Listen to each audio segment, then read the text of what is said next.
Hi there, I'm Rosemary Barton. Here's what's at issue for a special Cabinet Shuffle edition.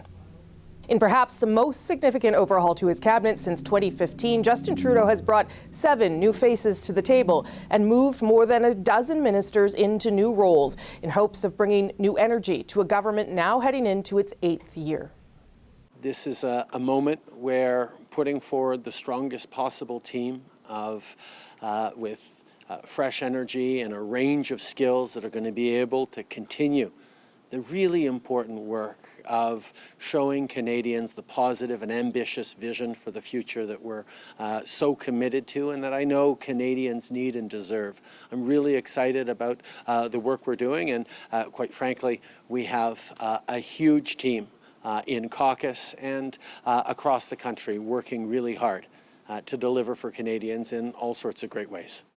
So what do these changes tell us about the state of the Liberal government? Is today enough to reset it and respond to the many criticisms from the opposition? We've convened a special summer edition of At Issue. Let's bring everybody in. Chantal Hebert, Coyne and Althia Raj. First of all, thank you all for being here in July. I promised I wouldn't call, and yet here I am. Let me get sort of your big takeaway on what today was about, or whether you understand what today was about. Chantal, what do you think the government was trying to accomplish, and did it manage to do that today? I'm guessing that it was trying to send a message that it still had this demeanor to be a government that meets challenges. But the only thing that makes this shuffle really significant is the fact that it involves so many people. And in the end, it defeats the purpose, because it kind of sends the message that if you need to replace so many people, maybe something was wrong with the previous cabinet, which means that Prime Minister Trudeau spent most of his press conference trying to address the issue, that he wasn't fixing a really big number of problems. I'm guessing that was not the goal. But if you're looking for something that signals change, a wow factor, and I'm not dissing the people who are coming into cabinet, I think this misses the mark big time. How about you, Andrew? Well, they had several things they wanted to accomplish with this. One was to cut out ministers who had become liabilities to the government, who were handling files like housing, like public safety, like transportation, where they were not only not helping the government's case, they were hurting it, that they had to go. Secondly, they wanted to promote some people who were better communicators, people like Sean Fraser, people like Mark Miller, and bring them along. Thirdly, I think they wanted to try to shore up an image of competence, which has been badly damaged by some of these files. So moving people like Anita Anand into Treasury Board, or Jean-Yves Duclos into procurement, I think those are steady hands. That I think that was supposed to protect. But all in all, what you're essentially doing is saying the problems of the government are just about messaging and communications, and not really about substantive direction. And when you look at where they're at in the polls, and that most recent Abacus poll is just damning for them, I think they've got much more fundamental problems than just that. Okay, I'll come back to that, but Althia, give me your view on whether the government accomplished what it wanted to today. Well, it's too early to tell. Right now, it could be cosmetic, or it could be really meaningful change. I agree with the reasons that Andrew outlined. I'm just not sure that the changes that they made actually accomplished the goals that they told us, or at least whispered in our ears, or government sources speaking anonymously told us just a month ago accomplished. You know, on the one hand, they say they want really strong communicators, and now they have promoted people like Harjit Sajjan or even Seamus O'Regan that are not strong communicators. They want a generational change, and now they have Bill Blair at National Defense. They wanted change, a fresher team, the team that was going to bring them a fourth mandate, a revamped Justin Trudeau 2.0. And yet most of the key senior ministers are still the same people that have been there for years and years and years. So is it cosmetic, or is it meaningful? And all the things that the Prime Minister said he wanted to accomplish, that vision starts with him. So, you know, unless he does his job clearly, you know, the ministers may not be able to implement on that vision. Chantal, you went in. Go ahead. Well, I guess the question you ask yourself at this point is this cabinet shuffle a game changer? And if it is it in a positive sense for the government? And I think the answer would be no to both questions.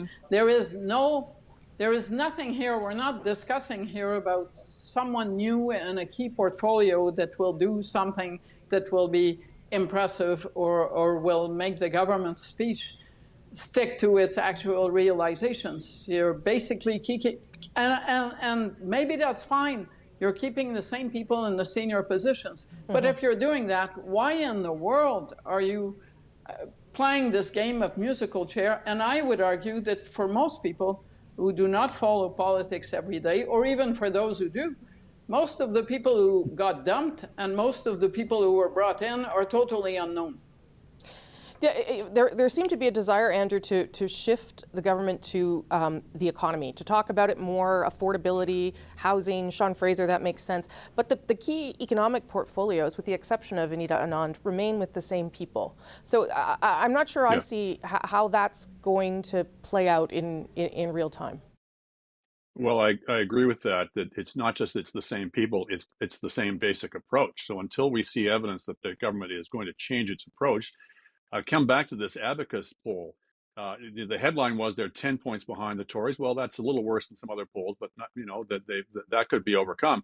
But when you start drilling into what are the issues that are most on people's minds, it's health, it's inflation, it's the economy, and on all these issues for people who say those are their top issues, the government trails badly. They're in third on health.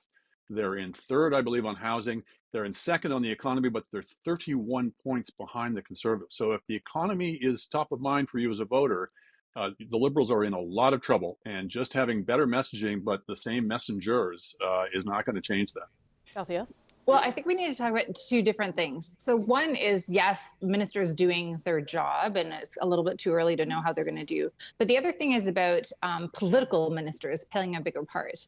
And there, I think Sean Fraser being the key minister in Nova Scotia, and basically in Atlantic Canada and taking more of a role is interesting to see. Terry Beach out in British Columbia, perhaps he's going to be the Liberals' bright new light in 2025 and beyond. So I think there's more layers to the shuffle. Yep. On the economic stuff that Andrew was pointing out, I see that through a leadership lens. I think Anita Anand wanted an economic portfolio, and she got Treasury Board, which I'm not sure is a blessing because it's a very internally focused department, not a lot of public facing communications, and when it is, it's usually bad news. And then is she going to be the one making cuts? Is she going to be the minister of austerity? I don't know that was a good move for her. Jean-Yves Duclos was trying to pitch his change. He's going to procurement as an economic promotion as well. That's a big economic portfolio. But again, that it's the same. It's still the same. It's like cosmetically at the fringes, we have all these, how to say it, like, how to say it to be politically correct.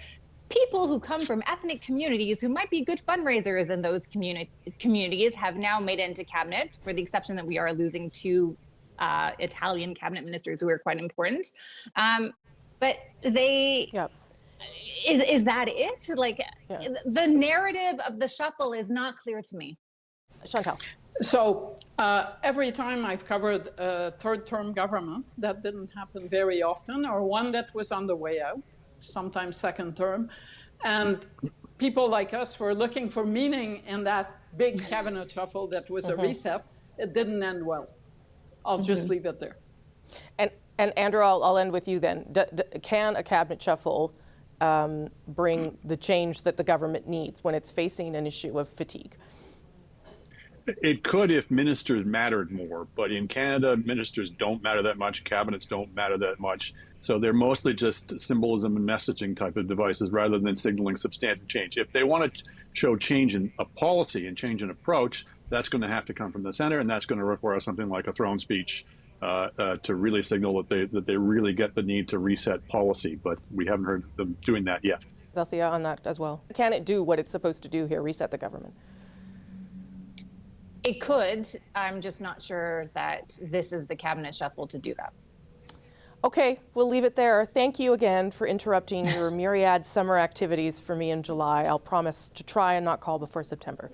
Thank you all so much. Chantal Hebert, Andrew Coyne, and Althia Raj. And with that, I'll send things back to Juanita in Toronto.